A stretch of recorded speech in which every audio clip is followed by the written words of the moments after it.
ध्यान रखना, समाज में नाम रोशन करने के लिए आदमी को बड़ा मेहनत करनी पड़ती है। बहुत तकलीफ उठाने के बाद आदमी पूरी जिंदगी में कहीं अपना थोड़ा सा नाम कर पाता है, और जब नाम हो जाए तो लोग उसके पीछे पड़ जाते, उसे बदनाम करने लगते। क्यों? जो है नाम वाला वही तो बदनाम। फिर हमारे अंगने में तुम्हारा क्या काम? जिसका नाम ही नहीं तो वो बदनाम काएगा, जिसकी इज्जत नहीं उसकी बेइज्जती काएगी। अब नाम हुआ लेकिन बदनाम नहीं हुआ। एक दिन देवता में चर्चा होने लगी, भैया हरिश्चंद्र का तो बहुत बड़ा नाम हो रहा है, अगर ऐसे ही चलता रहा तो कहीं इंद्र का अधिकारी ना बन जाए। तो वशिष्ठ ने उत्तर दी, आखिर को चेला किनका है? हमारा। और हमें घमंड है कि हरिश्चंद्र मर सकता है लेकिन धर्म को पीठ नहीं दिखा सकता। तो विश्वामित्र भी वहीं बैठे थे, तो विश्वामित्र को जब बात अच्छी नहीं लगी विश्वामित्र चले गए और चिल्ला लगे, वशिष्ठ बुद्धि खराब है, पागलो, अरे किसकी बड़ाई कर रहे तुम? वरुण का एक नहीं कर पाए, उसकी 100 गाय का लालच दिया, हमारे भांजे को खरीदा उसकी। अरे वो दान क्या जाने, अभी नाम हुआ है। नाम करना और दान करना बहुत अलग बात है, दानी नहीं है वो।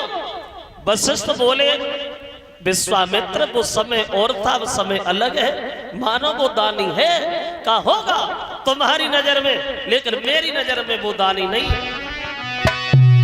और विश्वामित्र वशिष्ठ से चिल्लाने लगे और बोले, महाराज सुनो कि सत्य होता है, व्रत होता है, और पर सीमा सबकी रहती है।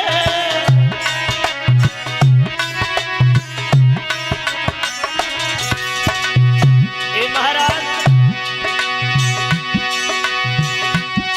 सत्य होता है, व्रत होता है, पर सीमा सबकी रहती है।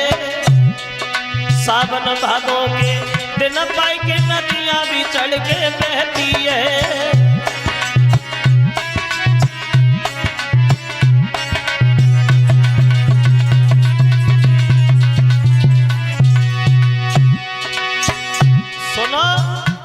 सीमा सबकी होती। सावन भादों के दिनों में नदियों में उफान आता है तो नदियां समुद्र थोड़ी बन जाती, नदी नदी रहेगी, समुद्र समुद्र ही रहेगा। एक बात और, सोना क्या खूब चमकता है जब तक बैठे बाज नहीं, मुनबरिए केवल धोखा है कि हरिश्चंद्र की जांच नहीं।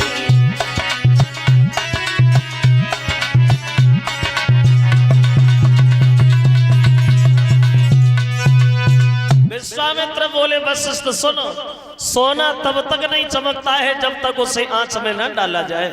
अभी तो बिना मतलब की बातें हो रही हैं, हरिश्चंद्र की परीक्षा नहीं भई, जांच नहीं भई। अगर तुम्हारा आदेश हो तो हम हरिश्चंद्र की परीक्षा कर ले।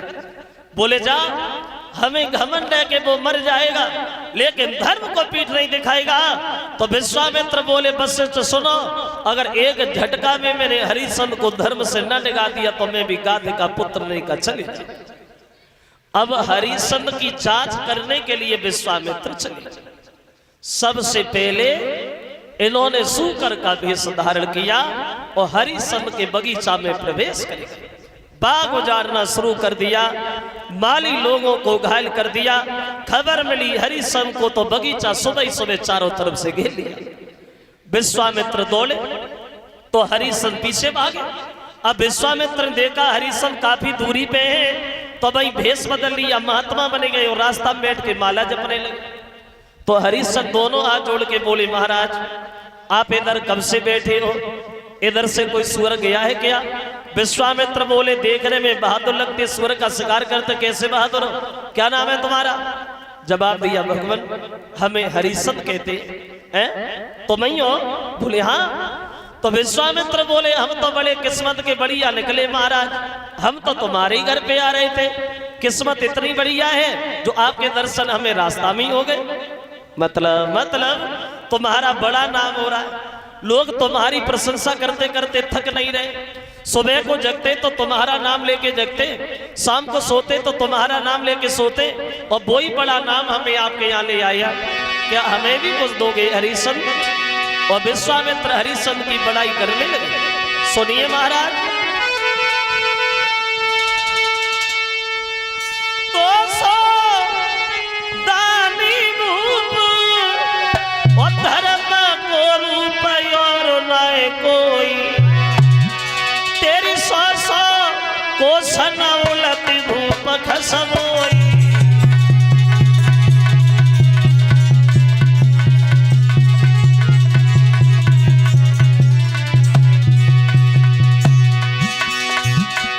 महाराज बड़ा नाम हो रहा है तुम्हारा और तुम्हारा नाम हो रहा है, इसलिए सबको आराम हो रहा है। तो हरिश्चंद्र अपनी बड़ाई सुनते हैं तो एक बात कहते महाराज, नहीं मेरी बात सुनो।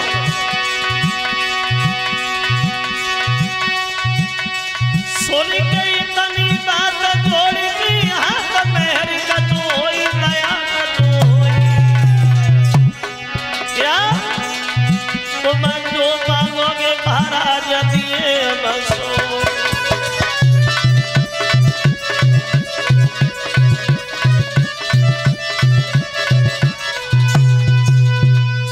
हरिश्चंद्र ने विश्वामित्र से दोनों हाथ जोड़ के कही, महाराज सुनो, आप हमारी जितनी प्रशंसा में लगे हम उसके लायक तो नहीं है, लेकिन हाँ इतना जरूर है भगवान, जो भी हमारे यहाँ आता है जो मांगता है वो तो हम उसे दे देते हैं। अगर आपकी कोई इच्छा हो तो आप बता, आपको कुछ चाहिए क्या? तो विश्वामित्र बोले, प्रभु सुनो, हमें धन दौलत की कोई आवश्यकता नहीं। साधु भूखो भाव को धन को भूखो ना है, और जो धन को भूखो प्रे सो साधु है ना है। ए महाराज हमें कुछ ना दो, फिर क्या चाहिए?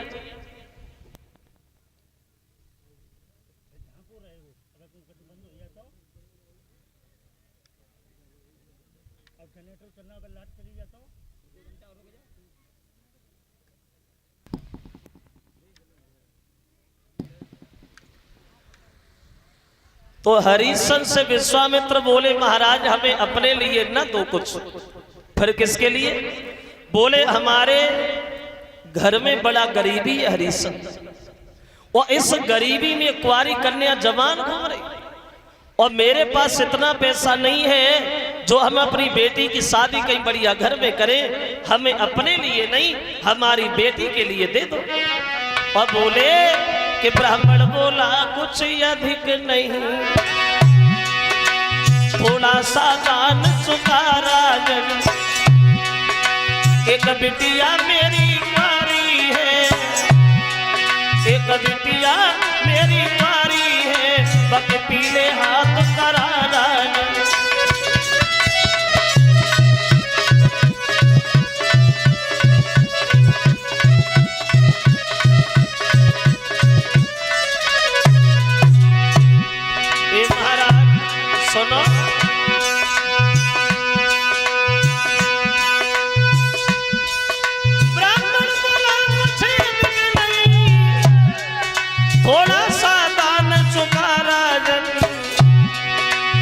बिटिया एक कुंवारी है, बाके पीले हाथ करा राजन।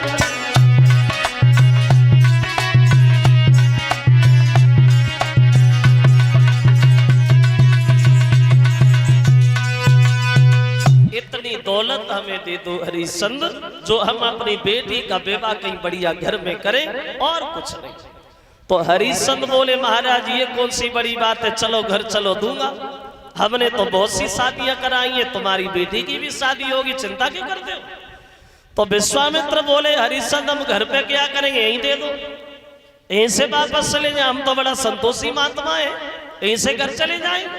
तो हरिश्चंद्र ने दोनों हाथ जोड़े, बोले प्रभु अभी हमारे पास कुछ नहीं है, शिकार खेलने आए थे सुबह सुबह, अभी कुछ नहीं।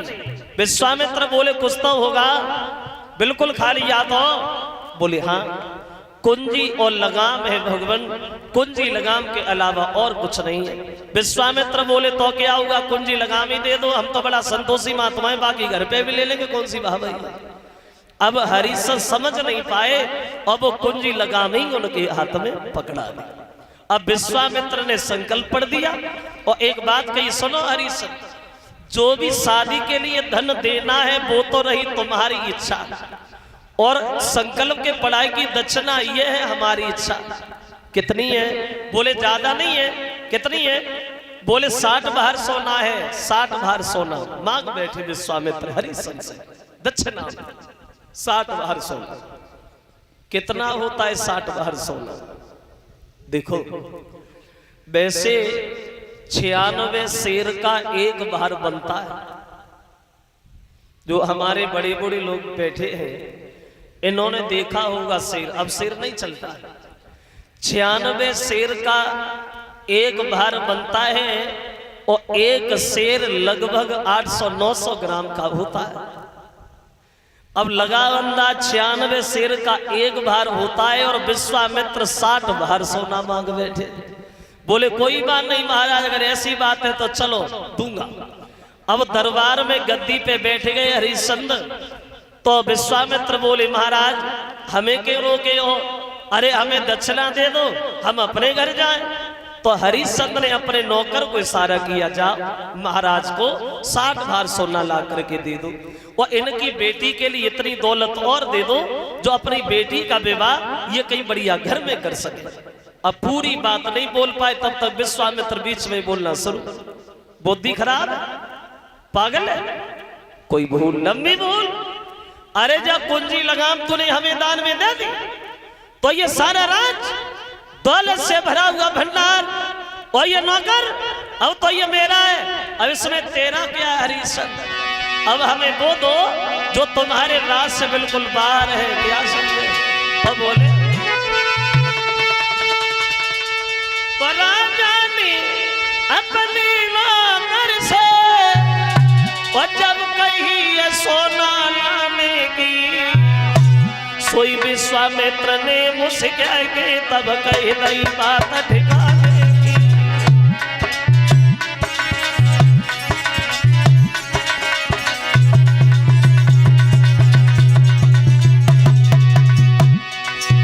हे महाराज सुनो, ये नौकर मेरा नौकर है, ये नौकर मेरा नौकर है, तू कि न पे हुक्म चलाता है। कुंजी लगाम में सब आएगा हुआ बकरी उठा लो मुझसे आता है।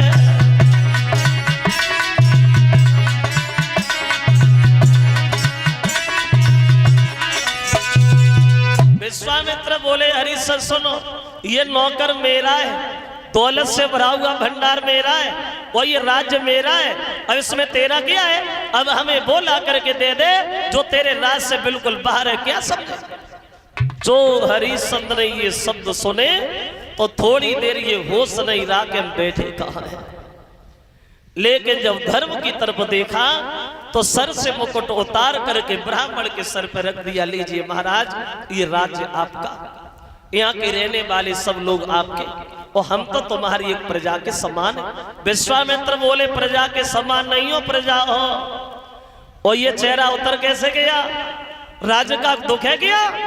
बोले नहीं महाराज, फिर क्या है? दक्षिणा दे, देर हो रही है। तो कहने लगे प्रभु अब शरीर के अलावा और कुछ नहीं बचा है, आप हमें बेच लो, अपने कर्जा को पूरा कर लो। विश्वामित्र बोले हाँ तुम्हें बेच लो, कौन खरीदेगा?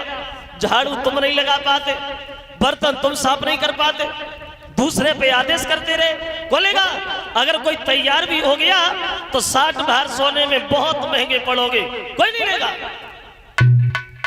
अकेले नहीं, कौन है? एक हमारी पत्नी है, एक हमारे पुत्र है, आप हमारी पत्नी को बेच लो, पुत्र को बेच लो, तब तो कर्जा पूरा हो जाएगा। विश्वामित्र बोले हाँ पत्नी बेच लो, पुत्र बेच लो, पागल समझ रखा है?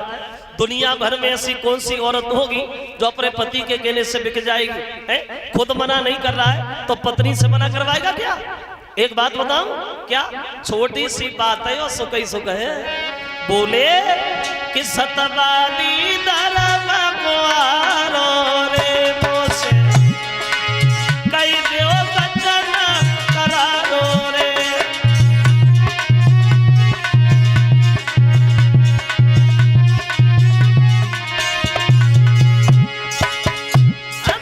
छोड़ी गे द्वार तुम्हारो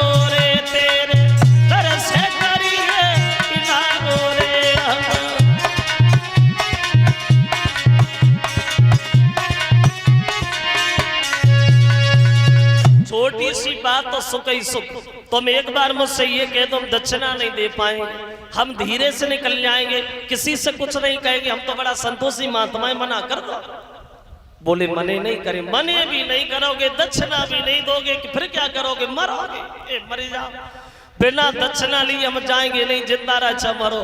एक काम करो हरिशन, पहले तुम अपनी पत्नी को पूछ के आओ, अगर वो बिकने के लिए तैयार है हम तो भी खुश, और नहीं तैयार है तो और ज्यादा खुश। जाओ, हम इधर ही बैठे, जल्दी जा पूछे।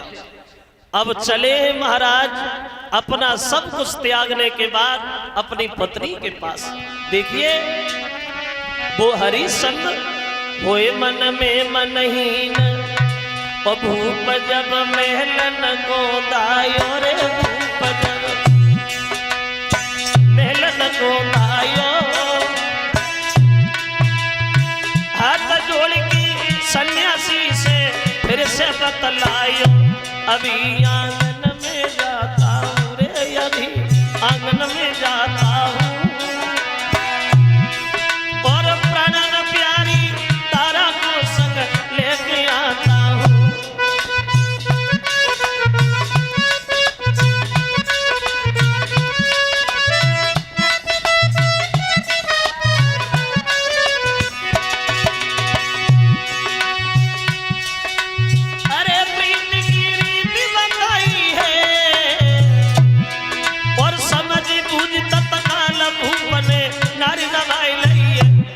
महलन में आएगा रे, मेरे महलन में आएगा,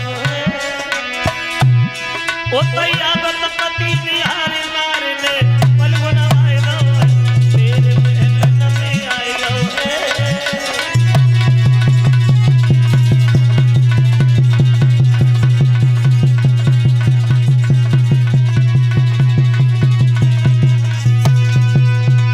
चले महाराज अपना सब कुछ त्यागने के बाद अपनी पत्नी के पास। पत्नी ने जब अपने पति को आता हुआ देखा तो बड़ा सम्मान किया, बिठा लिया रोज की तरह, लेके चेहरा की तरफ देखा, उदास चेहरा देख करके पत्नी अपने पति से सवाल करने लगी, प्रभु क्या हुआ? पहले जब आप दरबार से आते थे तो हंसते हुए आते थे, बात बात पे हंसना, बात बात पे मुस्कुराना तुम्हारी आदत, वो आज इतने दुखी क्यों हो, इतने परेशान क्यों हो, क्या कारण है? तो हरिश्चंद्र अपने मन की बात अपनी पत्नी से बोले, तारा सुन, इंसान की सबसे बड़ी भूल, सबसे बड़ी हार तब होती है जब प्राणी अपनी बात में फंस जाता है। अपनी बात से निकल जाना सबसे बड़ी जीत है, वो अपनी ही बात में फंस जाना ये सबसे बड़ी हार है। वो आज ऐसा ही हुआ, एक महात्मा के चक्कर में आकर के हमारा सब कुछ चला गया तारा, लेकिन हमें जाने का कोई कष्ट नहीं है। दुख तो एक बात का है, सब कुछ चले जाने के बाद में भी हम कर्जेदार हैं, ऋणी हैं। ए भद्रे, एक बात पूछने आया, क्या तुम इस धर्म की नाम में थोड़ा हाथ लगा सकती हो? क्या तुम हमारे साथ बिक सकती हो? जब ये कहा कि बिक सकती हो तो पत्नी बोली, प्रभु आप तो ऐसे पूछने चले आए जैसे हम किसी दूसरे की पत्नी है। ए महाराज, इस शरीर पे अधिकार है आपका, हक है आपका, बेचना बहुत छोटी बात, अगर तुम चाहो तो मेरे शरीर के टुकड़े टुकड़े करवा दो, हमें कोई मतलब नहीं महाराज, पहले हमें बेचना फिर खुद बेच जाना। देखिए क्या उत्तर दिया उस पतिव्रता ने, और बोली कि इस तन पे है अधिकार तुम्हें, और चाहे सो दशा बनाई दीजिए।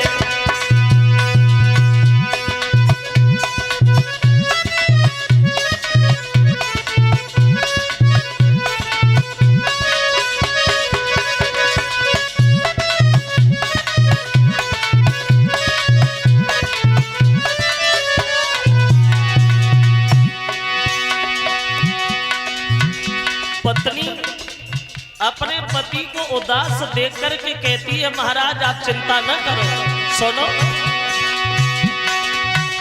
इस तन पे है अधिकार तुम्हें, चाहे सो दशा बनाई दीजिए।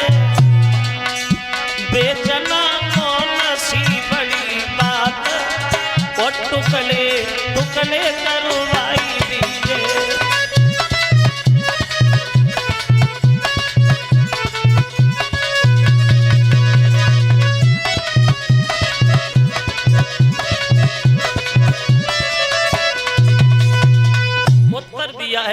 ने प्रभु पहले आप हमें बेचना, उसके बाद खुद बिछ जाना।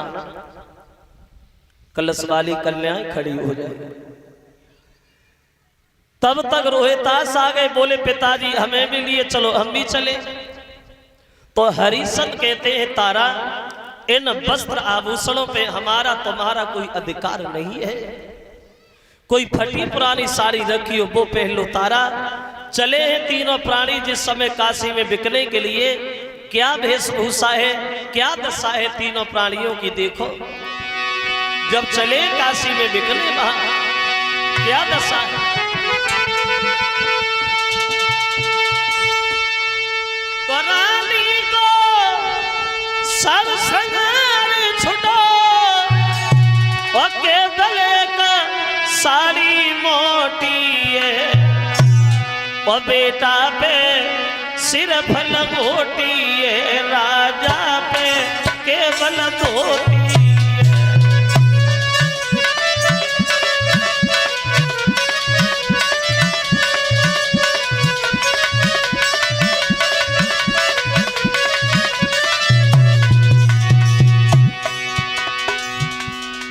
चले हैं तीनों प्राणी घर से निकल करके काशी में बिकने के लिए।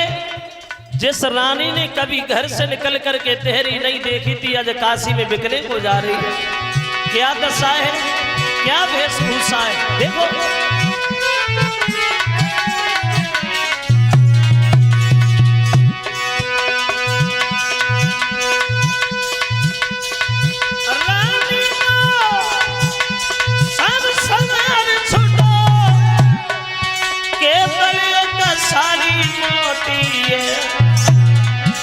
बेटा पे सिर्फ लंगोटी है, राजा पे केवल धोती है।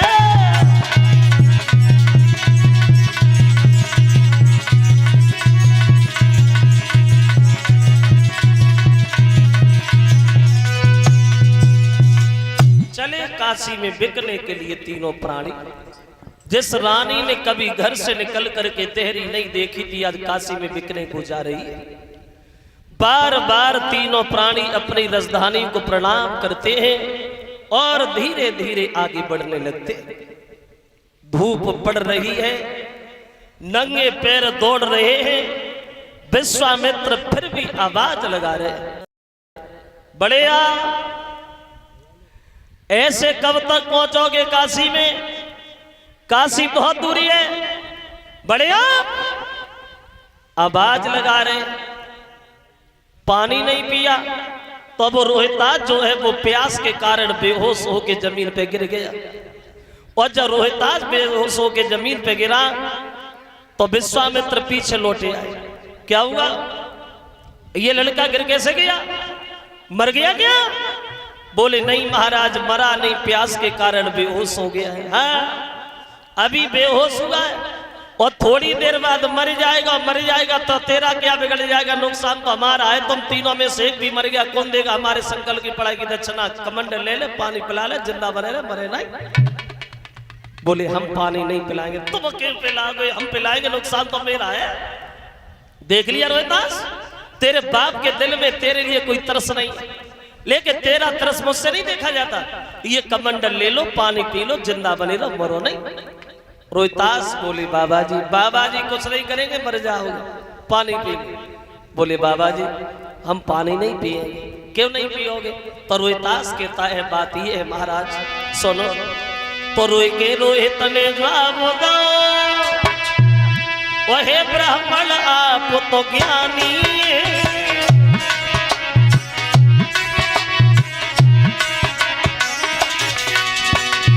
बोले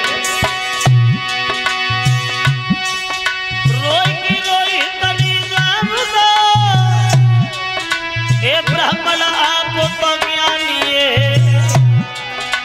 पानी ना हमको दिखलाइयो, हम खुद ही पानी पानी है।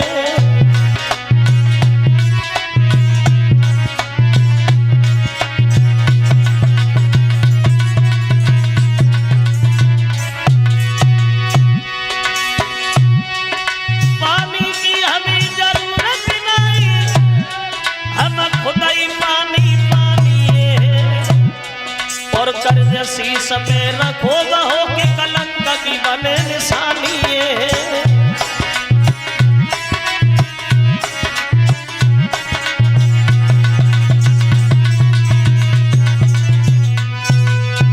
उत्तर दिया है महाराज, हम पानी पीना तो बहुत दूर है, पानी को देख भी नहीं सकते, क्योंकि वो लोग समाज में कभी सर उठा के नहीं चल पाते जिनके सर पे कर्जा होता है।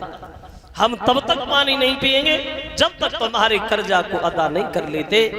फिर उठे, फिर भागने लगे, पहुंच गए काशी में। अब विश्वामित्र ने तीनों को एक तरफ खड़ा कर दिया और गांव की गलियों में जाके आवाज लगाने लगे, सुनो गांव के लोगों, आज तुम्हारे काशी के बाजार में 3 प्राणी बिकने को आए। उम्र में अंतर है, कीमत में कोई अंतर नहीं। एक लेना चाहते हो 20 बार सोना, 2 लेना चाहते हो 40 बार सोना। जिस किसी सज्जन को लेना हो वो हमारे पास चला है। आवाज लगाई और बोले के 3 प्राणी खड़े आज बिकते यहाँ, ओली वाले न आए तो मैं क्या करूं।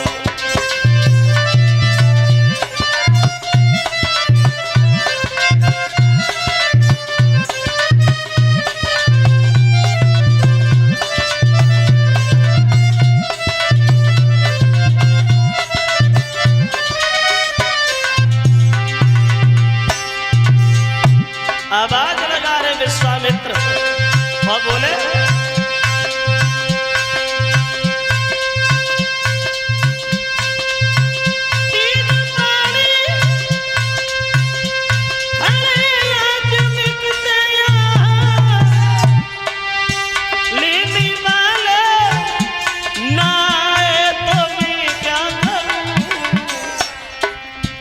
थोड़ी कीमत है कोई तो ज्यादा नहीं,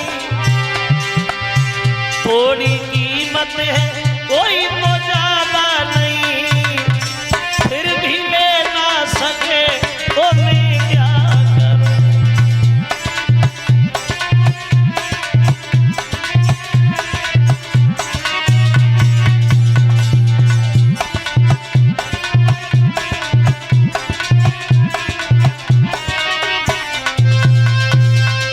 आवाज लगाई विश्वामित्र ने गलियों।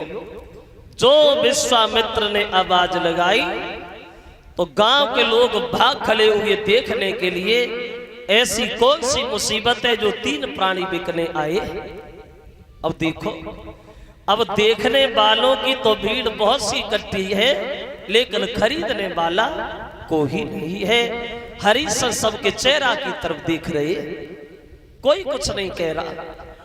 जैसे जैसे समय ढलता जा रहा है, जैसे जैसे दिन ढलता जा रहा है, वैसे वैसे हरिशन का चेहरा उतरता जा रहा है। कोई तो कुछ बोले, कोई तो कुछ बोले, लेकिन कोई नहीं बोल रहा। शाम हो गई तो उस भीड़ से निकलता हुआ एक मेहतर आगे आके खड़ा हो गया।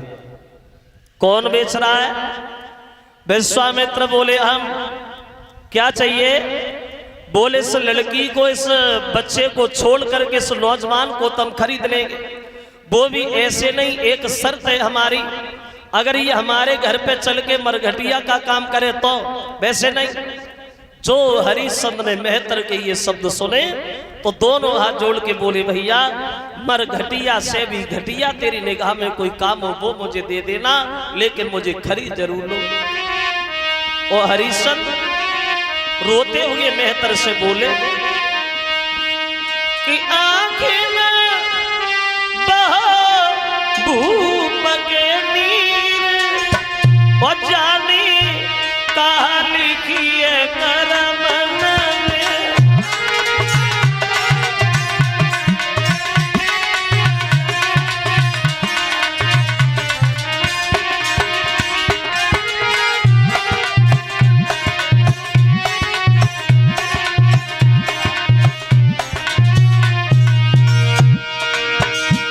बोले भैया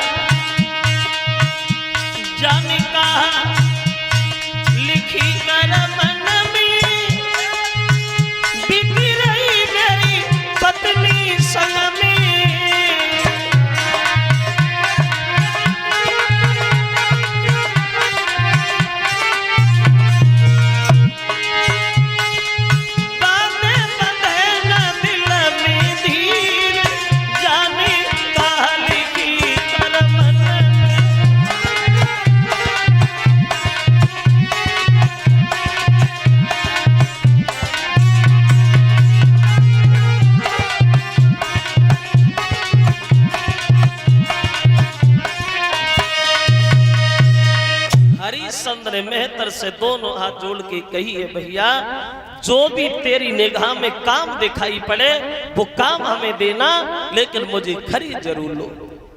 तो मेहतर कहने लगा, हरिश्चंद्र रो नहीं, खरीद लूंगा।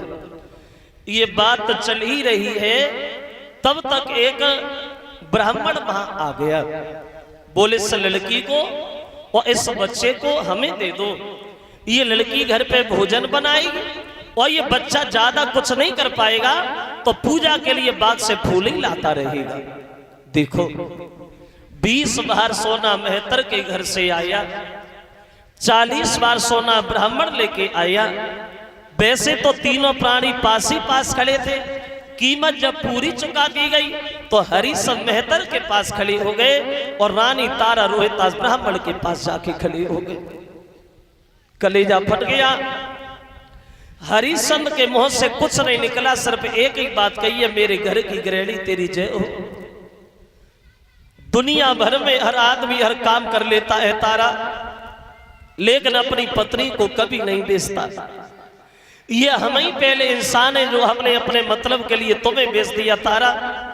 कभी भूल के ये ध्यान न करना कि तुम्हारी शादी भी किसी के साथ हुई थी।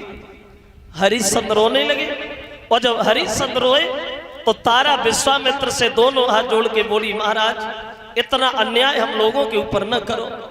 अगर आप हमें बेच ही रहे हो तो हमें एक ही जगह भेज दो, हम बिना पति के दर्शन के जिंदा नहीं रह पाएंगे। जब ये कहा कि जिंदा नहीं रह पाएंगे तो विश्वामित्र बोले, किसने कहा जिंदा रहो है? अरे दक्षिणा मिल गई है, जिंदा रहो चाहे कुआं में गिरो, हमें क्या करना। उठे और चले गए। हरिश्चंद्र मेहतर के साथ चले, रानी तारा रोहितास ब्राह्मण के साथ चले।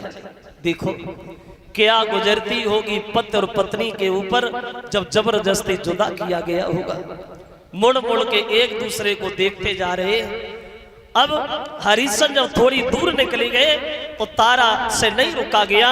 तारा दौड़ी और आवाज लगाई, महाराज थोड़ी देर और खड़े हो जाइए, थोड़ी देर और खड़े हो जाइए, अब पता नहीं कब दर्शन होंगे आपके। अब बोले कि जरा देर ठहरो राजन, बोली कि जरा देर ठहरो राजन, और तमन्ना यही है अभी हमने जी भर के देखा नहीं है।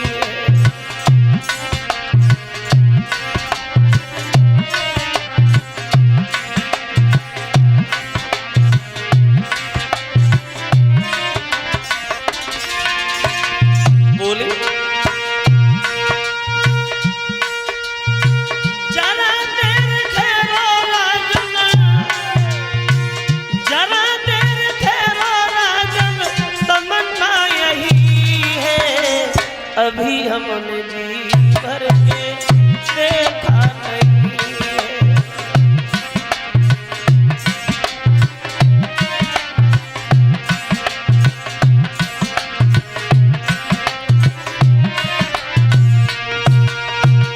हरिश्चंद्र पत्नी को समझाने लगे हैं, तारा मोह जाल में पड़ना अब हमारा तुम्हारा अज्ञानपन है। जाओ चली चली आइए ब्राह्मण के साथ तारा हरिश्चंद्र मेहतर के घर चली गई। पूरी रात लेट करके विश्राम किया। सुबह जब हुआ है तो मेहतर सामने जाके खड़ा हो गया। क्या हो रहा है? लेटे हो? लेटने के लिए खरीदा है? ऐसे काम नहीं होगा। सुबह सुबह जल्दी जागो और झाड़ू लेके भागो।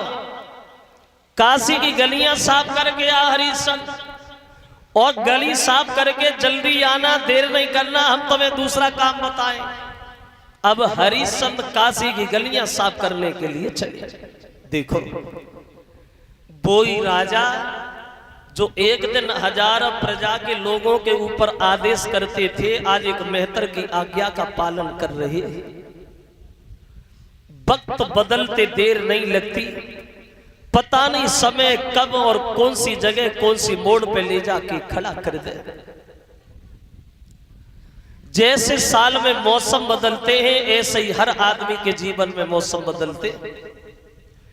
कभी सर्दी, कभी गर्मी, कभी वर्षा, ऐसी जिंदगी है आदमी की। कभी दुख, कभी सुख, कभी भलाई, कभी बुराई, कभी सम्मान, कभी अपमान। हर आदमी का हर दिन एक जैसा कभी नहीं गुजरता। देखा होगा आप लोगों ने, जो हमारे बड़े बूढ़े लोग बैठे हैं, इन्हें ज्यादा अनुभव होगा अपने जीवन में। देखा होगा जिन लोगों के घरों में सुबह का भोजन करने के बाद शाम का इंतजाम नहीं हुआ करता था, आज उन लोगों के घरों में देखो तो दौलत से भंडार भरे हुए हैं। और जिन लोगों को ये खबर नहीं थी कि हमारे घर में पैसा कितना है, आज लोगों के घरों में देखो तो चूल्हे भी नहीं जल रहे हैं, मांगे भीख नहीं मिल रही। जिन लोगों को अपनी शरीर की ताकत के ऊपर घमंड था, कभी किसी दूसरे को घास नहीं डाली, ऐसी ऐसी बीमारी लगी है जो चारपाई से उठ के खड़े भी नहीं हो पाते। वक्त एक जैसा कभी नहीं रहता। कभी रजाई से बड़ा प्यार होता है और कभी रजाई से घृणा हो जाती है। कभी रजाई में 3-3 आदमी घुस जाते हैं, चौथे की गुंजाइश बनी रहती है, और कभी रजाई को दूर फेंकते हैं। वक्त ही तो है, समय की बात है। एक कवि कहता है कि सदा दिन एक से किसी के न गुजरते देखे, इंसान दुनिया में चढ़ते उतरते देखे।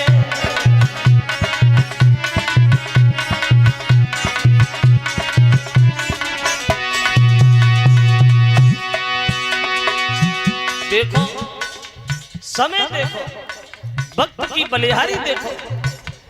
करते थे न्याय दूसरों का जो जज बनकर, करते थे न्याय दूसरों का जो जज बनकर, कोई कटघरे में खड़े देखे। और करते थे इलाज दूसरों का जो डॉक्टर बनकर, कोई हॉस्पिटल में पड़े देखे। वक्त देखो, समय। जिन लोगों ने किया था लाखों का लेना देना, लाखों का लेना देना, कोई पैसा पैसा को हाथ फैलाते देखे। सदा दिन एक से किसी के गुजरते देखे।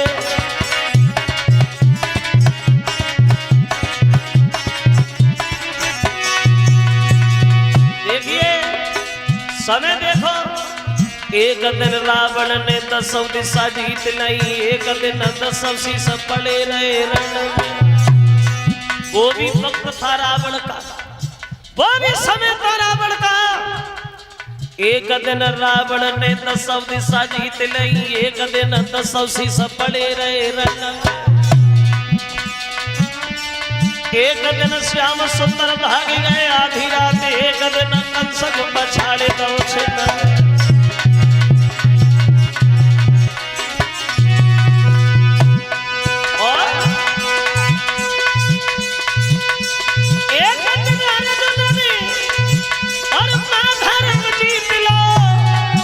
और ये दिन गोपिका लूट लाई बन में। अरे मानो सकी बात कहूँ क्या, सूरज के 3 पन होते एक दिन।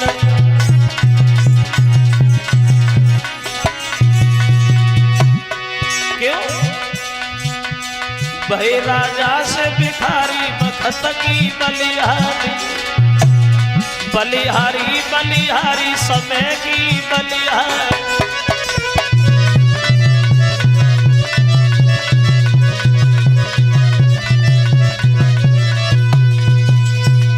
वो महाराज पूरे दिन काशी की गलियां साफ करते हैं। शाम जब वही तो मेहतर के सामने खड़े हो गए तो मेहतर बड़ा खुश हुआ, बोले हाँ ऐसे ऐसे ही आदत डालो और डालनी पड़ेगी। ये भोजन रखा है, आराम नहीं करोगे। अब अभी जा रहे और अभी आ रहे तो मैं दूसरा काम बता रहे हैं। अब भगवान का भोग भी नहीं लगा पाए। विश्वामित्र ने देखा भोजन कर रहे हो और हमने कसम खाई हम तुम्हें धर्म से डिगा के ही मानेंगे, भोजन करने ही नहीं देंगे। अंधे बने गए, सामने रोने लगे, भैया 3 दिन हो गए अन्न नहीं मिला है, भूखे मारे जान जा रही है, कुछ हो तो हमें खाने के लिए दे दो।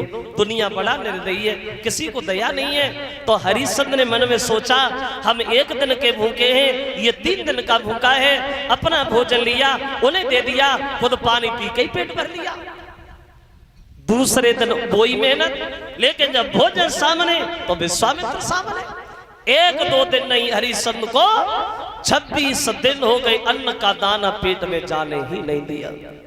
शरीर सूख करके कांटा हो गया, पैदल चल नहीं पाते हैं। अब जीवन की आखिरी श्वास नजर आने लगी महाराज को। 27वां दिन जब होता है तो सुबह सुबह हरिश्चंद्र मन में सोचते, परमात्मा आज मैं अपने महाराज से कहूंगा कोई काम हमें बाद में देना, पहले खाने के लिए बढ़िया भोजन दे दो। अब बैठे बैठे सोच रहे, तब तक मेहतर सामने खड़ा हो गया। क्या हो रहा है? बैठे हो, बैठे रहोगे जिंदगी भर।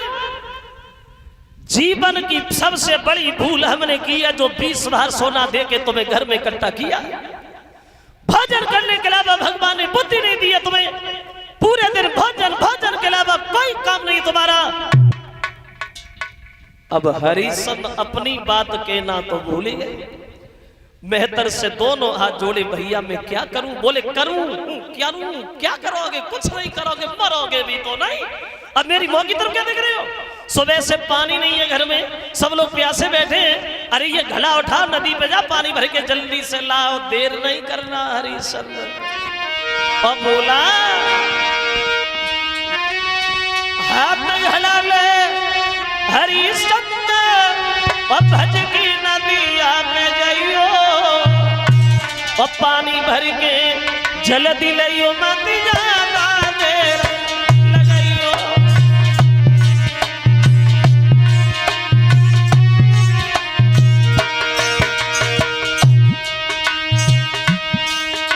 सोई लड़खड़ा तो सो, जब राजा नदिया पे पहुंचो जाई,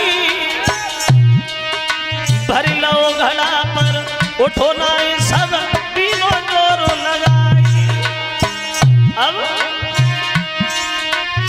नजर उठाएगी, देखी मुंह बनी आ रही तारा रानी, और करे सहायता मेरी रानी, भूपन मन में जानी।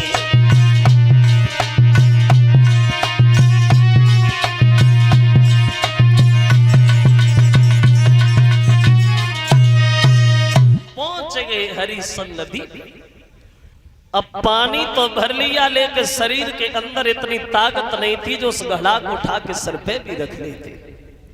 बैठे बैठे हरिश्चंद्र विचार कर रहे हैं, परमात्मा आज इतना भी नहीं है जो मैं घड़ा को उठा के सर पे भी रख लूं।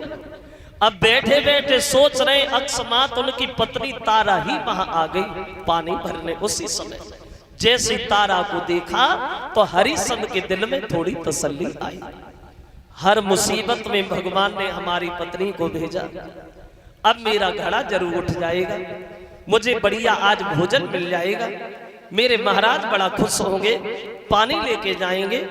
अब सोच रहे थे, लेकिन पत्नी पास में भी नहीं गई, दूर खड़ी हो गई और दूर से ही पूछने लगी, महाराज आप तो बड़े कमजोर हो गए, क्या भोजन नहीं मिलता?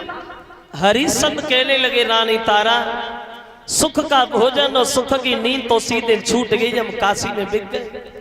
देख रही हो मेरे शरीर में ताकत नहीं है तारा, एक काम करोगे क्या? तो आंखों ही आंखों में हरिश्चंद्र अपनी पत्नी को इशारा देते हैं, तारा कि प्यारी उठवाई दे।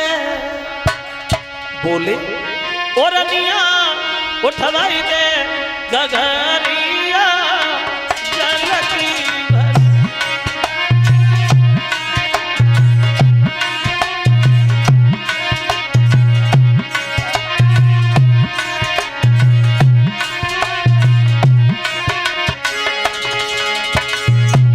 तारा दिन 26 हुई गए मेरी प्यारी, मिलो न कल से पानी।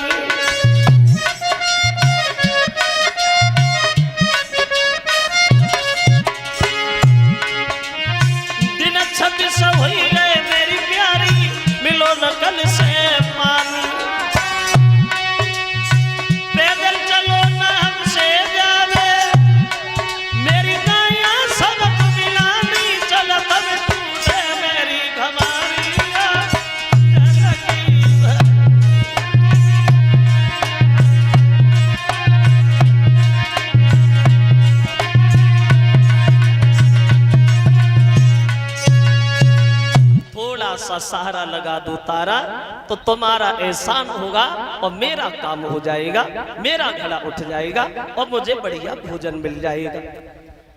पत्नी ने सुना तो पत्नी पीछे हट गई, बोली उठवा दूं? अरे उठवा दूं महाराज, हम तो आपके घड़ा को छुएंगे भी नहीं। मतलब अगर हमने तुम्हारा घड़ा छुआ तो मेरा धर्म नष्ट होगा, ये काम मुझसे नहीं होगा क्या? तो हरिश्चंद्र बोले तारा, क्या तुम हमारी पत्नी नहीं हो? दुख और सुख में साथ निभाने की कसम नहीं खाई तुमने? बोले वो तो ठीक है, लेकिन मैं घड़ा नहीं उठवाऊंगी महाराज। एक उपाय बता रही हूं, उसमें अगर तुम चलो तो ताकत ज्यादा नहीं लगेगी, घड़ा उठाना चुपचाप चले जाना। और बोली कि तुम्हें देवी कैया कली बताई है, जल में घुसी लोग उठाई है।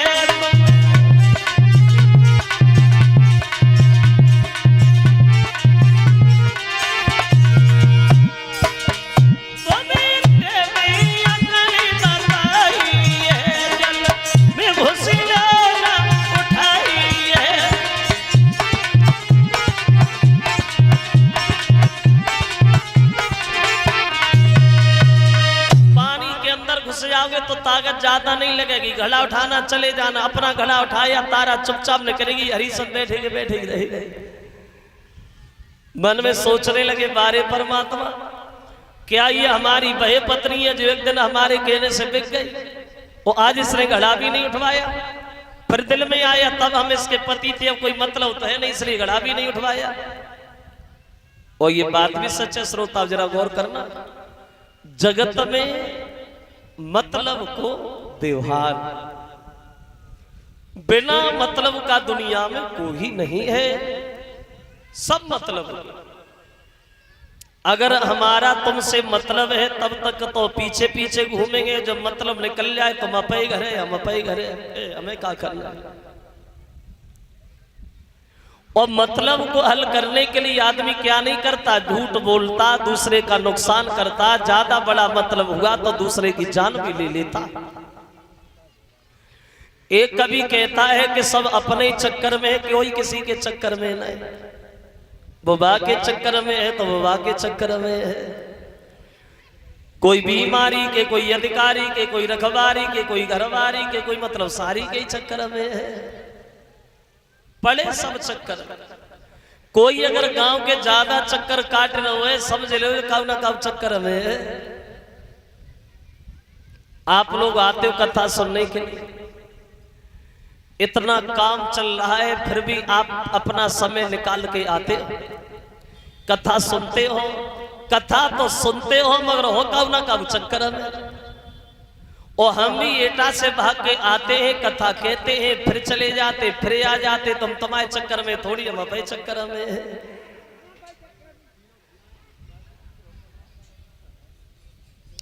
यानी दुनिया भर में हर आदमी अपने चक्कर में चक्कर काट रहा है।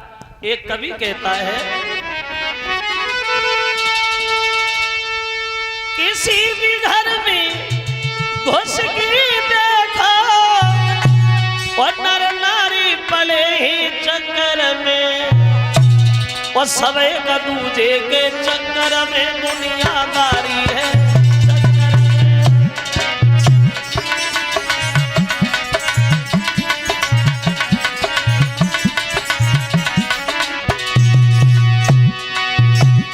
कैसा चक्कर?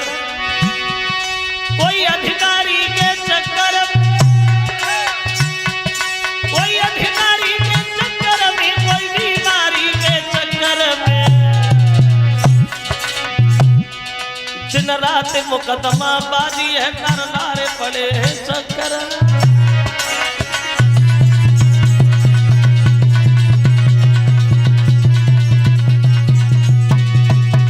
और सुनो,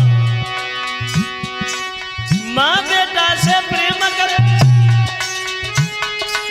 माँ बेटा से प्यार करे, पर करे प्यार कम चक्कर में। पत्नी पति की सेवा करती पर भूल गए पति।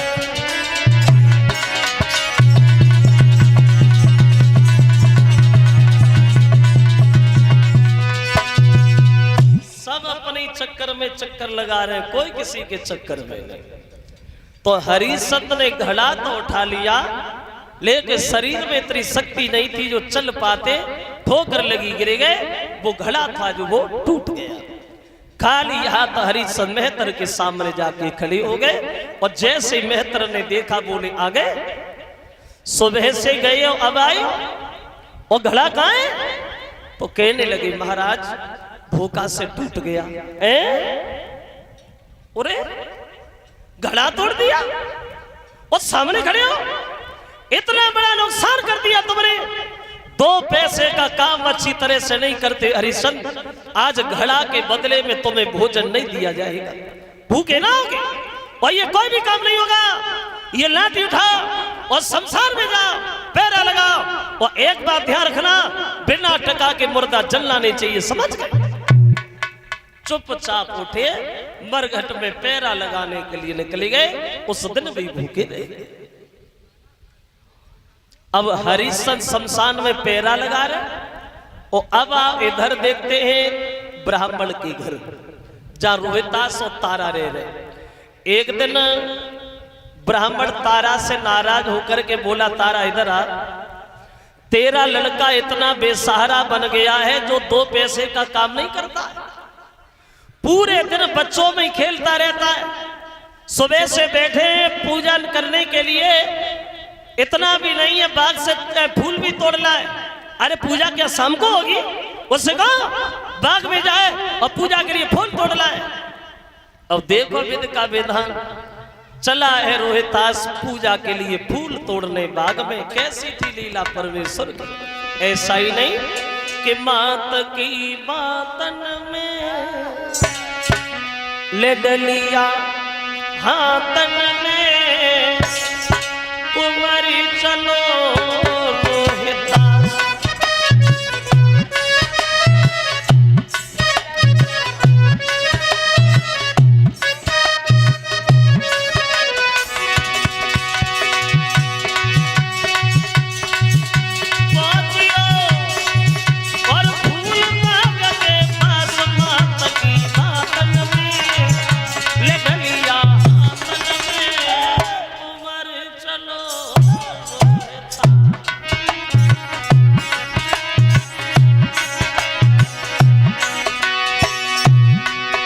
पहुंच गया बगीचा में, क्या देखा रोहितास ने?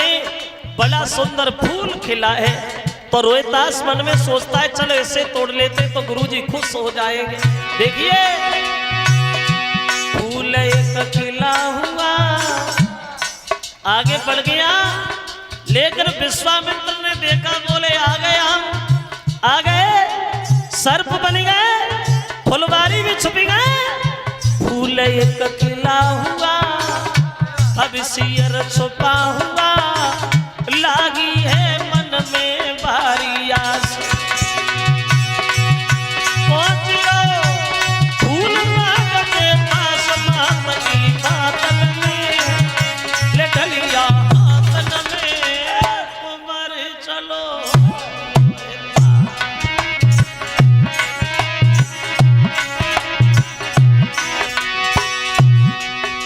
अब विश्वामित्र फुलवारी में सर्प बने हुए छुपे बैठे, रोहितास फूल तोड़ने के लिए आगे हाथ करता है। देखिए विधि का विधान,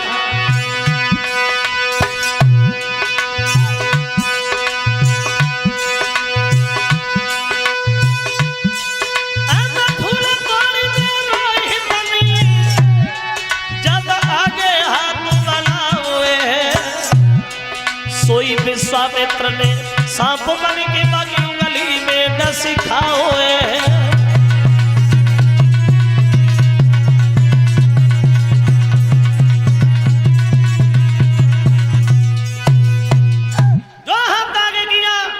विश्वामित्र ने सर्प बन करके रोहितास की उंगली में डस लिया, पछाड़ खा के जमीन पे गिर गया। माँ माँ मुझे कोई सर्प डस के चला गया, रो रहा, तड़प रहा। तारा भोजन बना रही थी, खबर मिली तो भागी, मेरा बच्चा ही गया था, कहीं हमारे बच्चे को तो नहीं डस लिया। और जैसे ही भोजन छोड़ के चली तो ब्राह्मण सामने खड़ा हो गया। तारा भोजन अधूरा छोड़ दिया, कहां जा रही हो? कहने लगी महाराज मेरे बच्चे को कोई सर्प डस गया है, मैं अपने बच्चे के पास जा रही हूं। ब्राह्मण चिल्लाने लगा डसी तो गया, मर थोड़ी गया है, पहले भोजन बना उसके बाद जाओगी।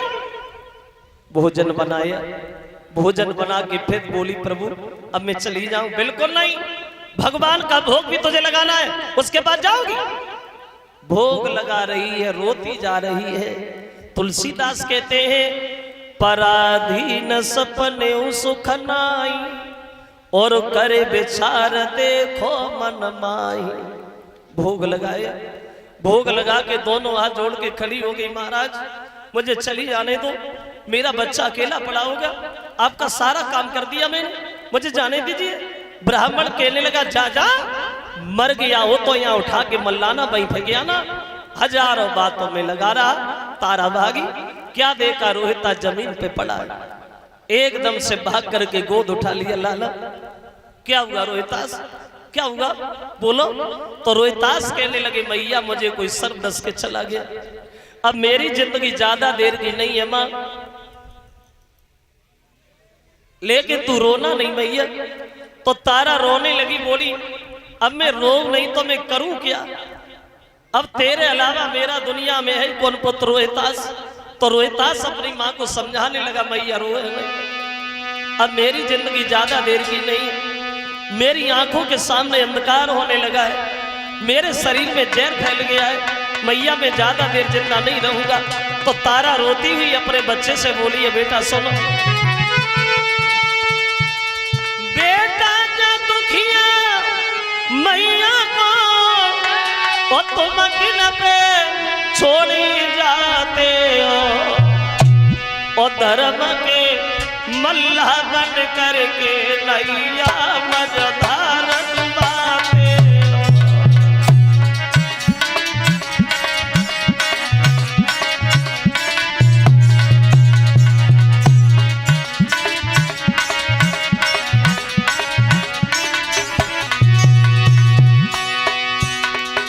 नन्हे नन्हे हाथों से रोहितास ने अपनी माँ के आंसू पोंछे, मैया रोए नहीं, अगर तू रोई तो मैं भी रोने लगूंगा। तो तारा बोली पति से बिछुड़ना भवलना में भी तेरी आस लगाई है, और तू भी मोह को छोड़ चलो के उधरी को मरण ठुलाई है। तो रोहितास बोली मां मेरी बात सुन ले, जो दुख सुख की तू कह सो जल्दी कह, और ये बार पुचकारी गोदी में ले ले। मेरी माँ तो ये दुनिया आनी जानी है, यारे ना नहीं है कभी किसी को मिलानी है। मेरी माता की मेरी अब बिगड़न लगी जबान, सोई राम राम कहीं रोहितास ने छोड़े अपने प्राण।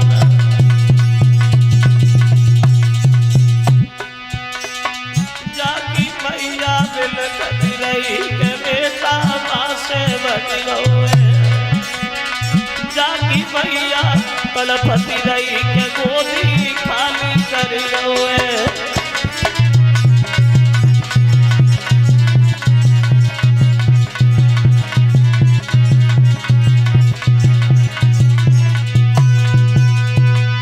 खत्म हो गया रोहितास अपनी माँ की गोदी में, और जब रोहितास अपनी माँ की गोदी में खत्म हो गया तो तारा पछाड़ खा के गिर गई, अब मैं क्या करूं, अब मैं कहां जाऊं।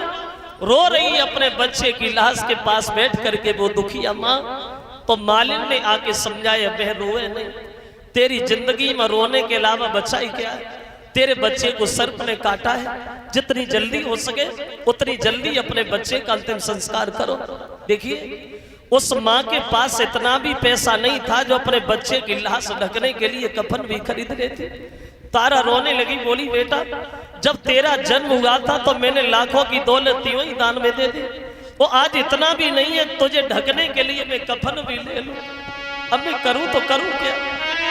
अंत में मजबूर होकर के वो मां आदि साड़ी भारी मां बने, लला को कफन बनाओ और लेके कुमर की लहसी अगारी को जन कदम बढ़ाओ।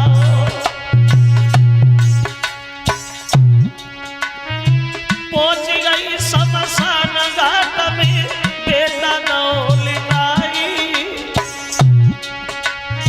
पहुंच गई शमशान घाट में बेटा नौलिनाई,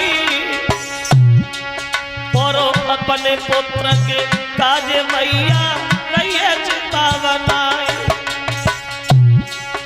अब कम बाज की चिता बनावे, कम छाती से लेती लगाई,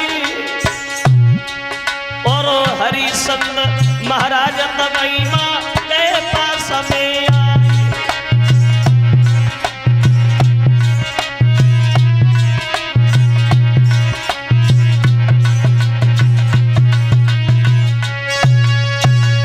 आदि साड़ी फारी बच्चे को ढक लिया और चल रही है वो मां। कलश वाली कन्या सामने आ जाएगी। रोने की आवाज जब हरिश्चंद्र के कान में पड़ी है तो हरिश्चंद्र सामने खड़े हो गए। कौन रो रहा है इधर? तारा को देखा तो तारा से पूछने लगे, तारा तुम यहाँ क्या करने आई रात में मरघट में? बच्चे की लाश देखी तो हरिश्चंद्र पछाड़ खा के जमीन पे गिर गए। तारा ये कैसे हुआ? रोहितास मर गया। कहने लगी महाराज मेरे बच्चे को कोई सर्प डस के चला गया। तो हरिश्चंद्र कहने लगे तारा जो होना था वो हो गया, तुम्हारे पास टका है? तो बोली महाराज मेरे पास कुछ भी नहीं है, इतना भी नहीं था जो मैं बच्चे की लाश ढकने के लिए कफन ले लेती, अब टका की बात करते हो, कुछ नहीं है। तो हरिश्चंद्र कहने लगे तारा माफ करना, मेरे महाराज का हुक्म है यहाँ बिना टका के मुर्दा नहीं जलेगा। इस बच्चे को ले और दूसरी जगह जाओ और वहां जाके जला दो। तो तारा बोली प्रभु क्या ये लड़का आपका नहीं है? हरिश्चंद्र कहने लगे तारा जानता हूं ये लड़का मेरा है, अगर ये लड़का मेरा है तो तू भी तो मेरी पत्नी है। ध्यान कर वो पुराना, कितनी बार मैंने तुझसे कहा कि मेरा घड़ा उठवा दे, तूने एक नहीं मानी, हो जब मतलब आया तब रिश्ता बता रही है? तारा तू वृथा लाह से धरे मरघट पे और हो रही तारा नारी, कुमर न मेरा नाय तुम्हारी हमारी।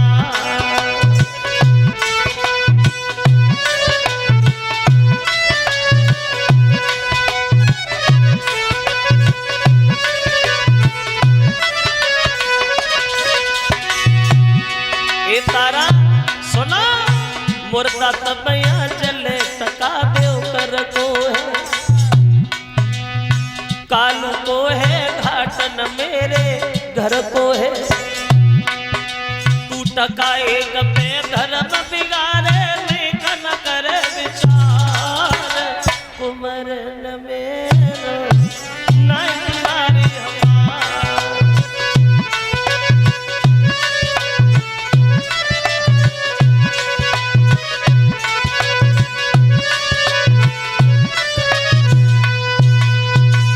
बिना टका के मुर्दा नहीं चलेगा। कलश वाली कन्या खड़ी हो जाओ। समझ गई तारा अब मानेंगे नहीं तो बोली महाराज पहले बच्चे की लाश जल जाने दो, बाद में टका का इंतजाम हो जाएगा।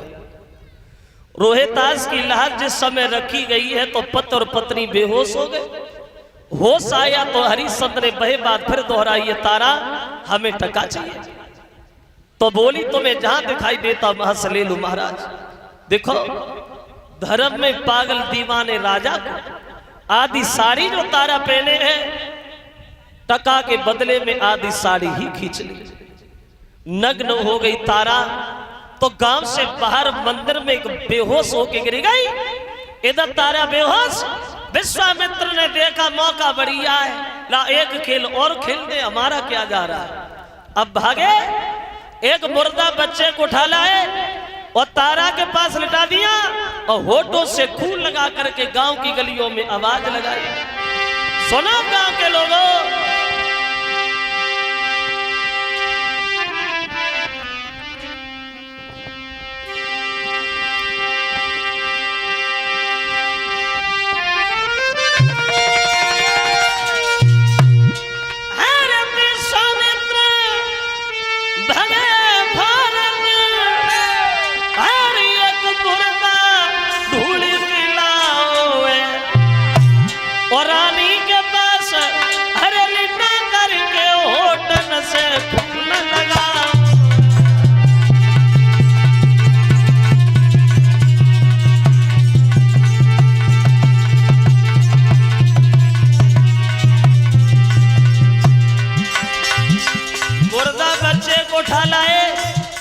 होठों से खून लगा दिया और गांव की गलियों में जाके आवाज लगाई, सुनो गांव के लोगों,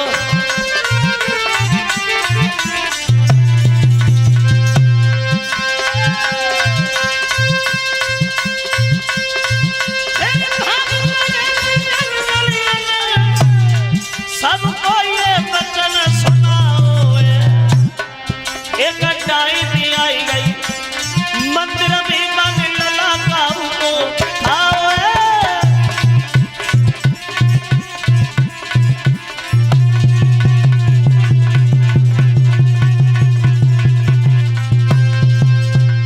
होठों से खून लगा करके गांव की गलियों में आवाज लगा,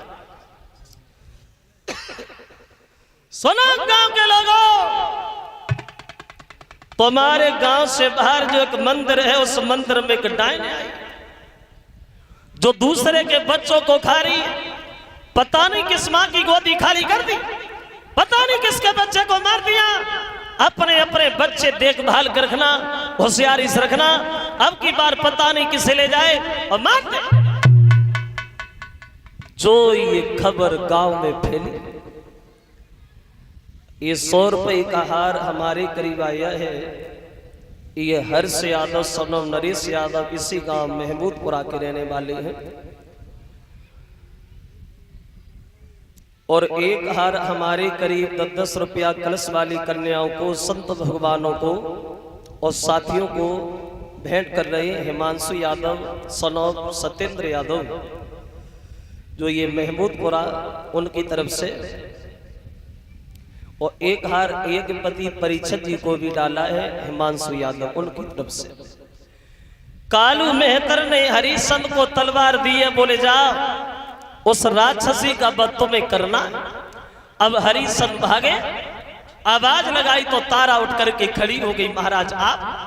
तो हरिश्चंद्र चिल्लाने लगे, बुद्धि खराब हो गई तारा तेरी, पागल हो गई है तू, तेरा लड़का मर गया तो दूसरे के बच्चों को खाने लगी। कहने लगी, प्रभु हमें नहीं पता ये छल हमारे साथ किसने किया, क्या मैं ऐसा कर सकती हूँ? हरिश्चंद्र बोले, तारा हमें पता है तुम ऐसा नहीं करोगे, लेकिन मेरे महाराज का हुक्म है, मैं तुम्हें मारने आया। तो तारा ने उत्तर दिया, महाराज तो देख क्या रहे हो, मार ही दो, क्योंकि ये दुख से भरी जिंदगी मुझसे जी नहीं जाती। हुआ ऐसा, दांती पीस के राजा ने तलवार अरे चलाई, सोई विश्वामित्र ने पीछे से झपट की गई कलाई। जैसे ही हाथ ऊपर किया, विश्वामित्र ने पीछे से कलाई पकड़ ली। रुको हरिश्चंद्र, बुद्धि खराब है तुम्हारी, है?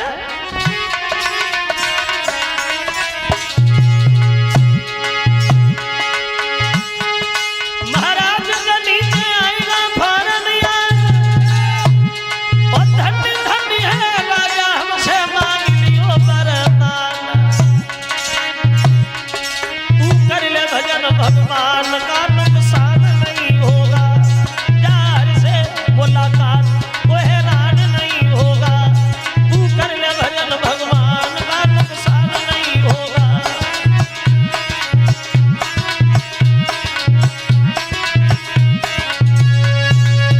जो हाथ ऊपर को किया तो विश्वामित्र ने कलाई पकड़ ली। रुको, एक निर्दोष सबला पे हाथ उठाते हुए बहादुरों को शोभा नहीं देता।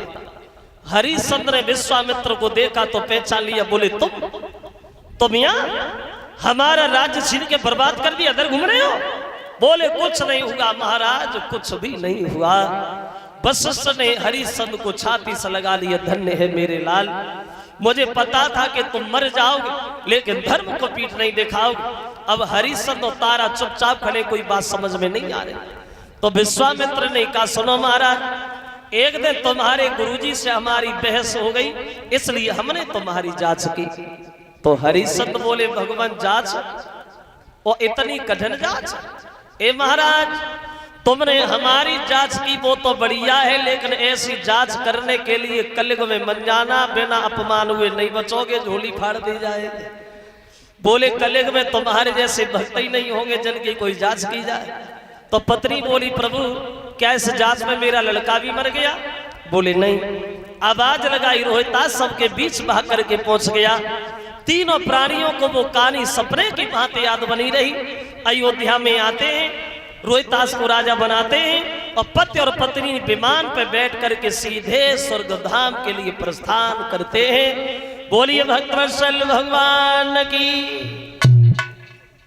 इस तरह से मुसीबतों का सामना और अंत में विजय सत्य की ही भई। इससे ये शिक्षा मिलती है कि सत्य परेशान हो सकता है लेकिन सत्य कभी पराजित नहीं हो सकता। ये तो थी सब सूर्य वंश की कथाएं।